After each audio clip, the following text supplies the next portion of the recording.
It is improbable that during the years of revolution and civil war which I followed, I had occasion to recall Dr. Pnin and his son. If I reconstructed in some detail the precedent impressions, it is merely to fix what flashed through my mind when on an April night in the early 20s at a Paris cafe I found myself shaking hands with auburn-bearded, infantine-eyed Timothy Pnin, erudite young author of several admirable papers on Russian culture. It was the custom among émigré writers and artists to gather at the Three Fountains after the recitals or lectures that were so popular among Russian expatriates, and it was on such occasion that, still hoarse for my reading, I tried not only to remind Pnin of former meetings, but also to amuse him and other people around us with the unusual lucidity and strength of my memory. However, he denied everything. He said vaguely he recalled my grand aunt, but had never met me. He said that his marks in algebra had always been poor, and that anyway his father never displayed him to patience. He said that in Zabava Libelle he had only acted the part of Christine's father. He repeated that we had never seen each other before. Our little discussion was nothing more than good-natured banter, and everybody laughed, and noticing how reluctant he was to recognize his own past, I switched to another less personal topic. Presently I grew aware that a striking-looking young girl in a black sweater with a golden band around her brown hair had become my chief listener. She stood before me, right elbow resting on left palm, right hand holding cigarette between finger and thumb, as a gypsy would, cigarette sending up its smoke, bright blue eyes half closed because of the smoke. She was Liza Bogolopov, a medical student who also wrote poetry. She asked me if she could send me, for appraisal, a batch of her poems. A little later at that same party, I noticed her sitting next to a repulsively hairy young composer, Ivan Nagoy, and they were drinking Bruderschaft, which is performed by intertwining arms with one other's co-drinker. And some chairs away, Dr. Barakan, a talented neurologist, said Liza's latest lover was watching her with quiet despair in his dark almond-shaped eyes. A few days later, she sent me those poems. A fair sample of her production is the kind of stuff that immigrant rhymestresses wrote after Akhmatova. Lackadaisical little lyrics that tiptoed in more or less anapistic tetrameter and sat down rather heavily, with a wistful sigh. Some Motsvetov, krome okej, net u меня nikakich no est rosa еще нежный розовый губ мой, а юношка тихий сказал, ваши сердце весего нежный, а я опустила глаза. I have marked the stress accents and transliterated the Russian with the usual understanding that U is pronounced like a short U, I like a short E, O, and ZH like a French je. Such incomplete rhymes as skazha were considered very elegant.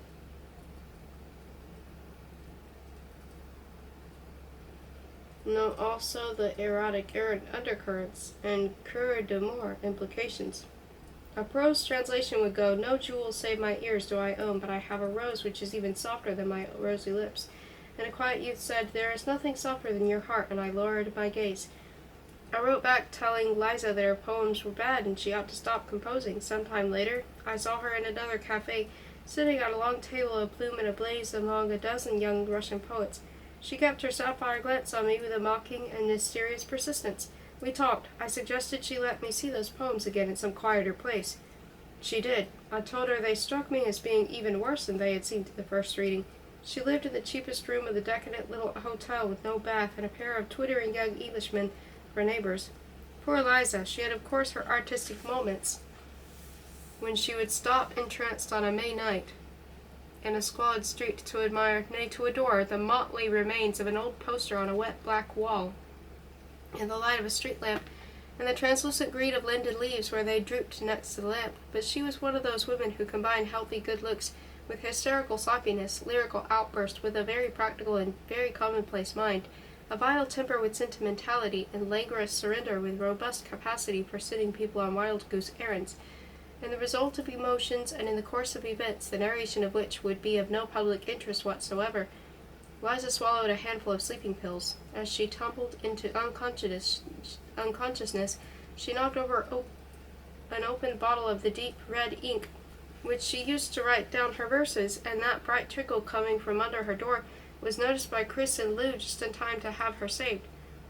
I had not seen her for a fortnight after that contretemps, when on the eve of my leaving for Switzerland and Germany, she waylaid me in the little garden at the end of my street, looking svelte and strange in charming new dress as dove gray as Paris, and wearing a really enchanting new hat of the blue bird's wing.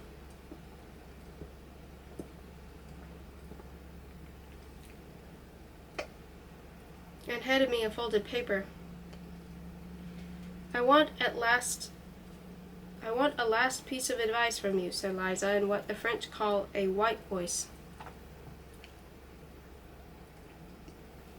This is an offer of marriage that I have received. I shall wait till midnight. If I don't hear from you, I shall accept it. She hailed a taxi and was gone. The letter has by chance remained among my papers. Here it is. I am afraid you will be pained by my confession. My dear Lise, the writer, though using Russian, called her throughout by this French form of her name, in order, I presume, to avoid both the too familiar Lisa and the too informal Elizaveta Inokatievna. It is always painful for a sensitive, chipkey person to see another in an awkward position, and I am definitely in an awkward position. You, Lise, are surrounded by poets, scientists, artists, dandies. The celebrated painter who made your portrait last year is now, it is said, drinking himself to death Laboreat Spilsia in the wilds of Massachusetts. Rumor proclaims many other things, and here I am daring to write to you. I am not handsome, I am not interesting, I am not talented, I am not even rich, but Lise, I offer you everything I have to the last blood corpuscle, to the last tear, everything, and believe me, this is more than any genius can offer you, because a genius needs to keep so much in store, and thus cannot offer you the whole of himself as I do. I may not achieve happiness, but I know I shall do everything to make you happy. I want you to write poems. I want you to go on with your psychotherapeutic research, in which I do not understand much, while questioning the validity of what I can understand. Incidentally, I am sending you under separate cover a pamphlet published in Prague by my friend Professor Chateau, which brilliantly refutes your Dr. Harp's theory of birth being an act of suicide on the part of the infant. I have permitted myself to correct an obvious misprint on page 48 of Chateau's excellent paper. I await your, probably, decision. The bottom of the page with the signature had been cut off by Liza. When half a dozen years later I revisited Paris,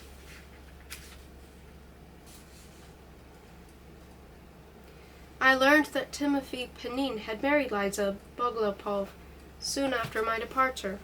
She sent me a published collection of her poems, Suhi Gubi, Dry Lips, with an inscription in dark red ink, to a stranger from a stranger. Neznakomsu od Neznakomki.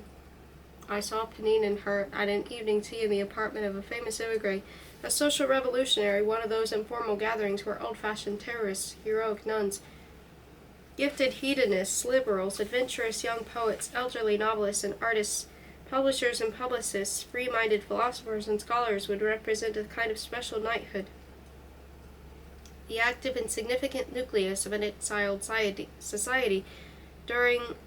which during the third of the century it flourished and remained practically unknown to American intellectuals, for whom the notion of Russian immigration was made to mean by astute communist propaganda a vague and perfectly fictitious mass of so-called Trotskyites, whatever these are, ruined reactionaries, reformed or disguised Chekamen, titled ladies, professional priests, restaurant keepers, and White Russian military groups, all of them no cultural importance whatever.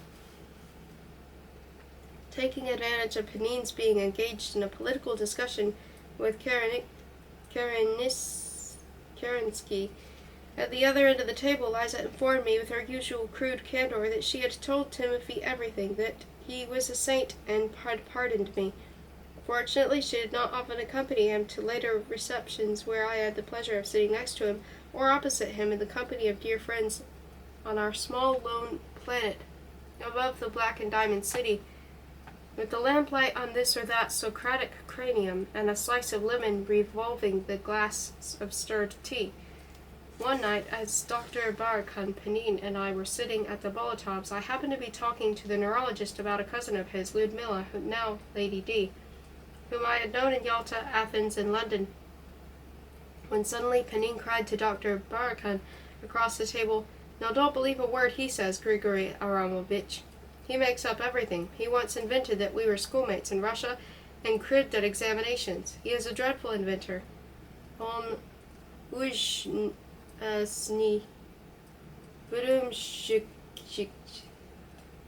Barakan and I were so astounded by this outburst that we just sat and looked at each other in silence.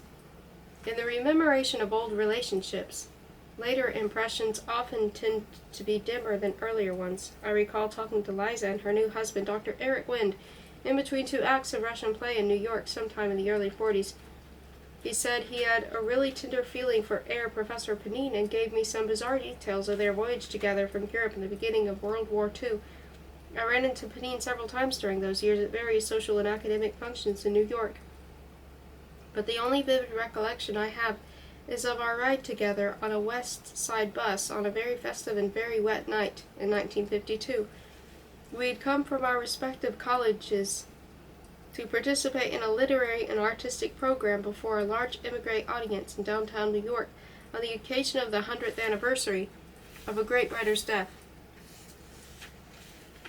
Pnin had been teaching at Wendell since the mid-40s, and never had I seen him looking healthier, more prosperous, and more self-assertive.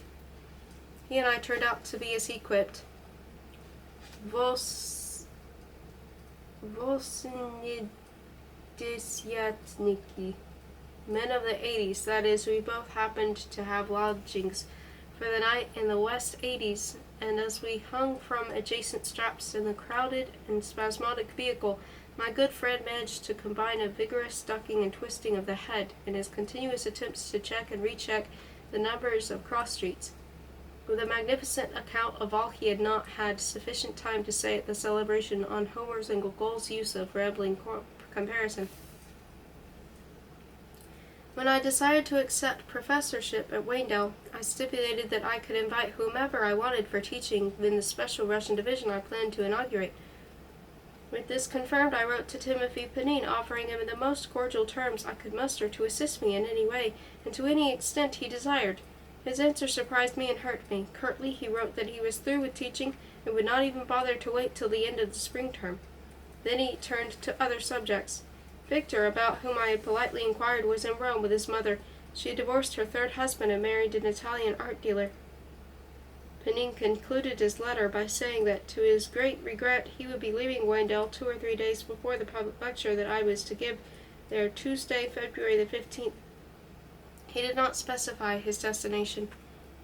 The greyhound that brought me to Wendell on the Monday the 14th arrived after nightfall. I was met by the Cockerells, who treated me to a late supper at their house, where I discovered I was to spend the night instead of sleeping at a hotel, as I had hoped. Gwen Cockerell turned out to be a very pretty woman in her late 30s with a kitten's profile and graceful limbs. Her husband, whom I had once met in New Haven and remembered as a rather limp, moon-faced, neutrally blonde Englishman, had acquired an unmistakable resemblance to the man he had now been mimicking for almost 10 years. I was tired and not over-anxious to be entertained throughout the supper with a floor show, but I must admit that Jock Cockerell impersonated Pnin to perfection. He went on for at least 2 hours, showing me everything: Pnin teaching, Pnin eating, Pnin ogling a co-ed, Pnin narrating the epic of the electric fan, which he had imprudently set going on a glass shelf above the bathtub, into which his own vibration had almost caused it to fall. Trying to convince Professor Wynne, the ornithologist, who hardly knew him, that they were old pals. Tim and Tom and Wynne leaping to the conclusion that this was somebody impersonating Professor Pnin. It was all built, of course, around the Pninian gesture and the Pninian wild English, but Cockerell also managed to imitate such things as the subtle degree of difference between the silence of Pnin and the silence of Thayer. As I sat motionlessly ruminating in adjacent chairs at the faculty club, we got Pnin in the stacks, Pnin on Campus Lake. We heard Pnin criticize the various rooms he had successfully rented. We listened to Pnin's account of his learning to drive a car, and of his dealing with the first puncture on the way back from the chicken farm of some privy councillor of the Tsar, where Cockerell supposed Pnin spent summers. We arrived at last to Pnin's declaration one day that he had been shot, by which, according to the impersonator, the poor fellow meant fired, a mistake I doubt my friend could have made. Brilliant Cockerell also told of the strange feud between Pnin and his compatriot Komarov, the mediocre muralist who had kept adding fresco portraits of faculty members in the college dining hall to those already depicted there by the great Lang. Although Komarov belonged to another political faction than Pnin, the patriotic artist had seen in Pnin's dismissal an anti-Russian gesture that had started to delete a sulky Napoleon that stood between young plumpish, now gaunt, Blorange and the young mustached, now shaven Hagen, in order to paint Pnin. And there was a scene between Pnin and President Port at lunch, an enraged, spluttering Pnin losing all control over what English he had, pointing at a shaking forefinger at the preliminary outlines of a ghostly mujik on the wall, and shouting that he would sue the college if his face appeared above that blouse.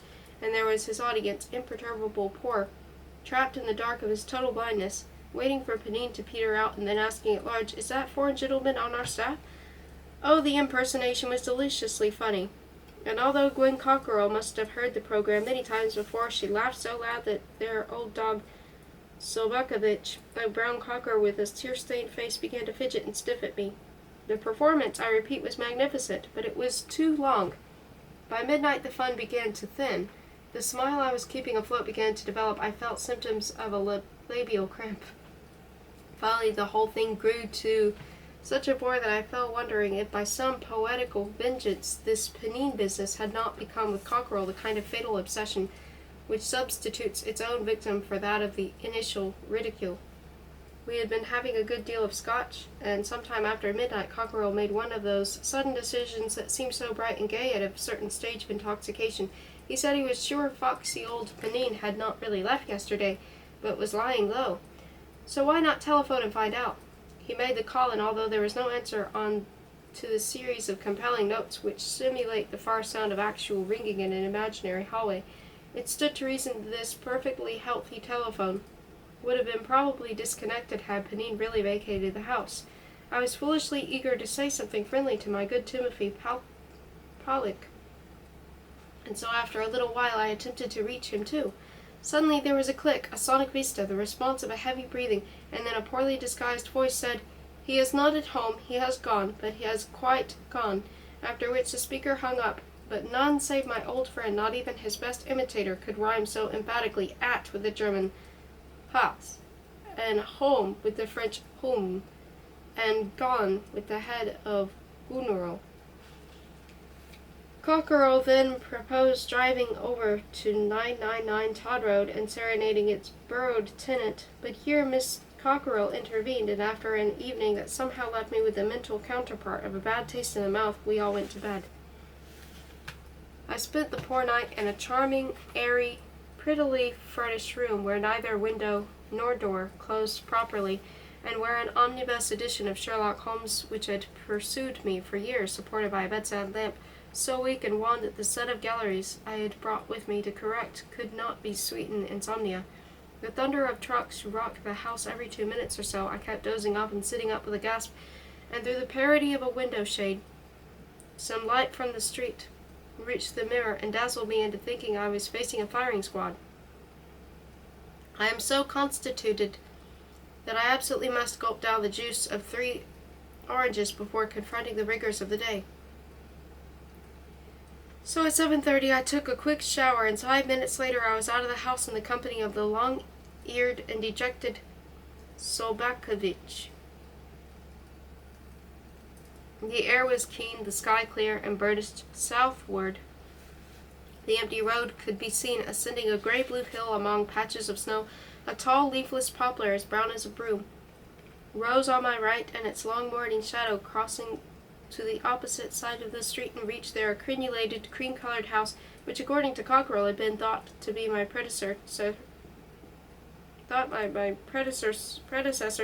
be the Turkish consulate on account of crowds of bez wearers he had seen entering. I turned left northward and walked a couple of blocks downhill to a restaurant that I had noted on the eve.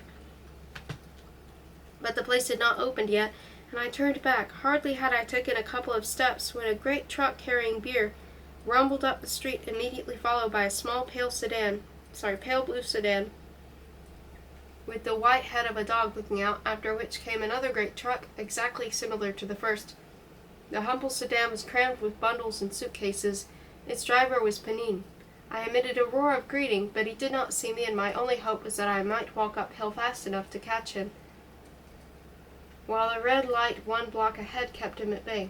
I hurried past the rear truck and had another glimpse of my old friend, intense profile, wearing a cap with ear flaps and a storm coat. The next moment the light turned green, and the little white dog leaning out yapped at Sovakovich, and everything surged forward. Truck 1, Pnin, truck 2.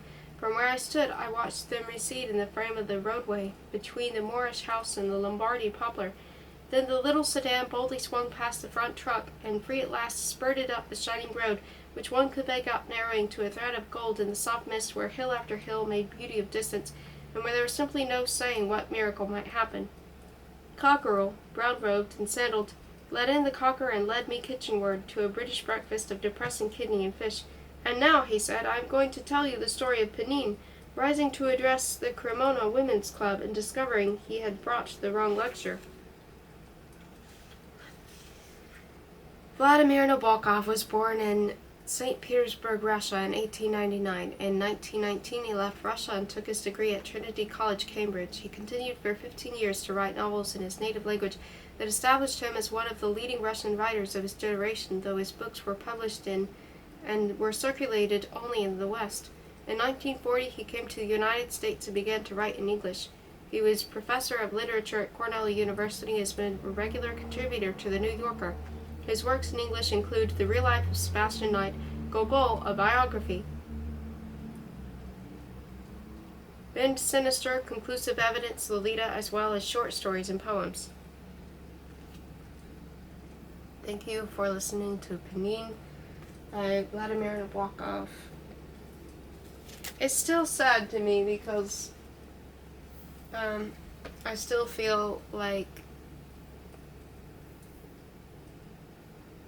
him being closed-minded to a certain degree, probably because he still has some jealousy over the fact that the man is somebody who his ex-wife had at first flirted with, or maybe not at first, but I mean flirted with her, or maybe not him flirted with her, but she flirted with him definitely. So it's like because of that, because he can't let that go,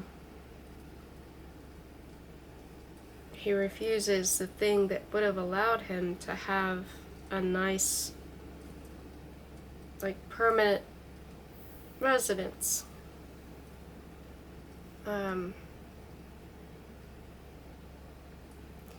But I don't feel like that's, I don't feel like the worst is to come for the character if you were to think about it, like, because it is said at one point that the character is also really gifted and talented with other things, with French and with other studies like literature, and you get the sense that he doesn't have to limit himself to just one thing if he wants to, and he could actually get positive reviews from at least some of his co-workers, although it is sad that some of them, of course, teased or mocked him. But there is a kind of odd thing there too, where it's like, it's clear that even by their being so, like, teasing about him, they truly do, deep down, love him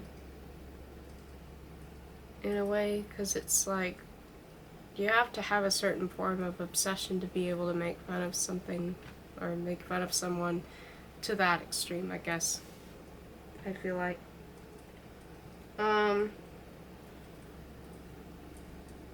That takes knowing somebody really well to be able to be that. And so it's interesting too, the whole thing of, like, it's obvious that guy's like really obsessed with Pnin. Not the person narrating. But anyway, it is melancholy, but at the same time, it doesn't completely feel like a bad ending. Just an open ending. Like anything could happen after that. Let me know what your thoughts were on the book. And thank you for listening.